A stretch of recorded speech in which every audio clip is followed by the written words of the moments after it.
이 장군, 술 한잔 하십시다. 새로 부임한 나를 반갑게 맞으며 부대 상황을 보고해주는 이주일 참모장이다. 만군 시절부터 친구처럼 지내는 사이다. 해방과 귀국, 육사 입학을 앞서거니 뒤서거니 하면서 오늘까지 살아오고 있다. 표정이나 말투만 봐도 무엇을 생각하고 뭔 일을 하려는지 서로 잘 아는 사이다. 몇 년 만에 함께 근무하게 되었다. 운전병에게 차를 대라 하고 올라타서 경주 방향으로 달렸다. 앞자리를 비워두고 뒷좌석에 둘이 나란히 앉았다. 차분히 얘기하기가 좋기 때문이다. 바쁜 군 생활에서 벗어나서 혼자 또는 몇몇 지인들과 함께 호젓한 시간을 갖고 싶을 때 종종 찾아갔던 경주 토속 음식점이다. 그 집 막걸리가 맛있어서 갈 때마다 흠뻑 취하곤 한다. 그냥 넋을 놓고 풀어진다. 쉬고 싶은 마음에 또 그곳을 생각해냈다. 대구 시위 상황이 만만치 않습니다. 대구를 막 벗어나려고 할 즈음에 옆자리에 이 장군이 입을 연다. 10월 이후로 마산, 부산, 진해는 물론 대구 지역에서도 4월 혁명 관련 재판 형량이 작다고 학생 시위가 곳곳에서 벌어졌습니다. 또 경주 군경 유족 500여 명이 지난 12월 2일 보도연맹 사무실을 파괴하고 간판을 떼어내는 격렬한 시위를 벌였습니다.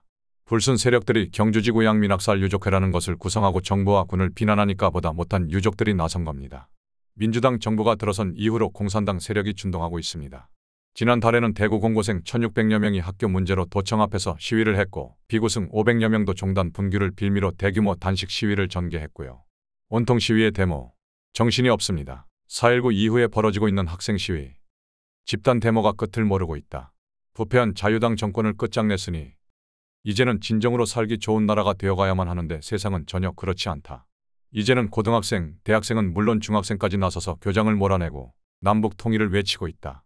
학생들은 자신의 신분이나 한계를 모른 채 세상을 자유당 정권보다 더욱 나쁜 상황으로 몰아가고 있다. 참 답답합니다. 좀 나아지려나 했는데. 그나저나 이번에 사령관께서 큰 역할을 하셨습니다. 최경록 총장이 말을 들었으니 망정이지 그렇지 않았다면 큰 곤욕을 치를 뻔했습니다. 이번 제2군 부사령관으로 발령받아 오게 된 것이 장도영 사령관이 힘을 써준 덕분이다.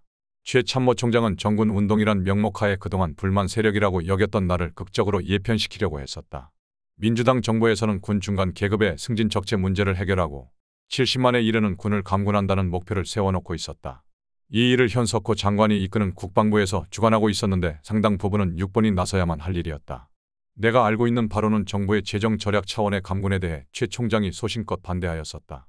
최 총장은 선임 송요찬 총장이나 최영희 총장 시절 논란이 되었던 6.4 8기생 중심의 전국 숙군 운동에 대응하기 위해 애를 쓰고 있었다. 송 총장 사퇴를 촉구했던 나를 의식하면서 신정부 등장 이후 지속되고 있는 전국 혼란 와중에서 최선으로 군을 이끌고 있었다. 미군 측은 전 세계 여러 국가에서 펼쳐지고 있는 군부 쿠데타와 공산화에 매우 민감하게 반응하고 있었다. 한국 내에서의 군부 쿠데타에 대해 몹시 경계하는 와중에 영관급 장교의 움직임이 나타난 것이다. 미군의 압력과 함께 장면 정부에서도 감군 계획, 항명 사건을 겪고 있는 6.4 8기 중심의 영관급 장교들을 예편시키기 위한 움직임이 조용히 진행되고 있었다. 아울러 이들과 뜻을 같이 한다고 소문이 나 있는 나 박정희도 예편 대상자로 등장한 것이다. 자식들, 내가 그리 호락호락하게 당할 줄 알아. 하여튼 이 장군 고마웠어.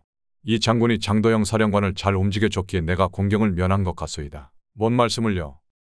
평소에 장 사령관께서 박 장군님을 잘 보셨기 때문이죠. 사실 최 총장의 경우에는 나를 예편시켜야 한다고까지는 생각지 않았었다. 군내 소문이 무성했지만 그는 내가 어떤 사람인지를 잘 알고 있었기 때문이다. 비록 입바른 소리를 하기는 하지만 항시 정당한 주장을 한다고 믿는 사람이었다. 하지만 맥그루더 미군 사령관은 군부 쿠데타 가능성에 대해 매우 신경을 쓰고 있었기에 육군본부 작전 참모부 부장으로 있던 내가 못 믿어왔을 것이다. 여기에 평소 나를 좋게 보지 않았던 견제 세력들이 장면 총리와 맥그루더 최 총장을 부추겼을 것이다. 전쟁 전에 애꿎게 얽혀졌던 좌익 전력이 두고두고 나를 괴롭힌다. 결정적인 순간에 나를 음해하려는 세력들은 이 사실을 들먹였다. 맥그루더와 송 총장의 움직임을 감지한 상태에서 나는 한 발 먼저 움직이기로 하였다.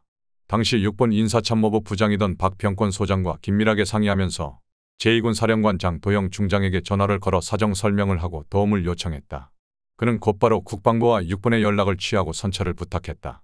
송 총장이 어렵다는 톤으로 말꼬리를 흐렸다. 6본 입장에서도 내게 뒤집어 씌울 제목이 쉽게 떠오르지 않았던 모양이다. 박정희 스스로 사직서를 내는 형태를 취해야만 했다. 그게 쉽지 않았을 것이다. 내게는 어림도 없는 일이다. 지금까지 정군이나 정권 교체를 합법적으로 군 고위 장성이나 정치 지도자들을 앞세워 추진해보려고 무진 애를 썼었다. 하다못해 학생들에 의한 4.19 혁명에서도 뭔가 희망을 볼 수 있을 것 같았었다. 하지만 이제는 기대난망. 어느 누구도 내가 그리는 원대한 대한민국 건설의 꿈을 대신해 줄 수 없다. 그래도 올바른 생각을 가지고 있다고 여겨지는 이종찬 장군이 나를 정군 작업을 총괄할 수 있는 위치로 장면 정부에 추천했었다는데 못난이들은 나를 제대로 알아보지 못한다. 기껏 좌익 연루자 정도밖에. 제2군 부사령관. 퇴임을 앞둔 마지막 자리로 보는 이들도 있다. 내 발령 소식을 듣고 제2군 단장 민기식 장군이 전화를 걸어왔다. 아, 형님. 어떻게 된 겁니까? 이제 민간인으로 만나야 하는 겁니까? 호탕한 성격에 호기로운 말투. 나를 걱정해 하는 말이다. 제6관구 참모장인 김재춘 대령도 안부 전화를 해왔다. 이러다가 일 어긋나는 것 아닙니까? 그는 육사 제자로서 나를 전적으로 믿고 따르는 절친한 동지이기도 하다.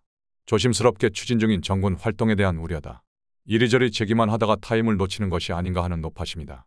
저녁 해가 뉘엿뉘엿할 즈음에 첨성대가 눈앞에 나타났다. 지근거리에 있는 한옥식당.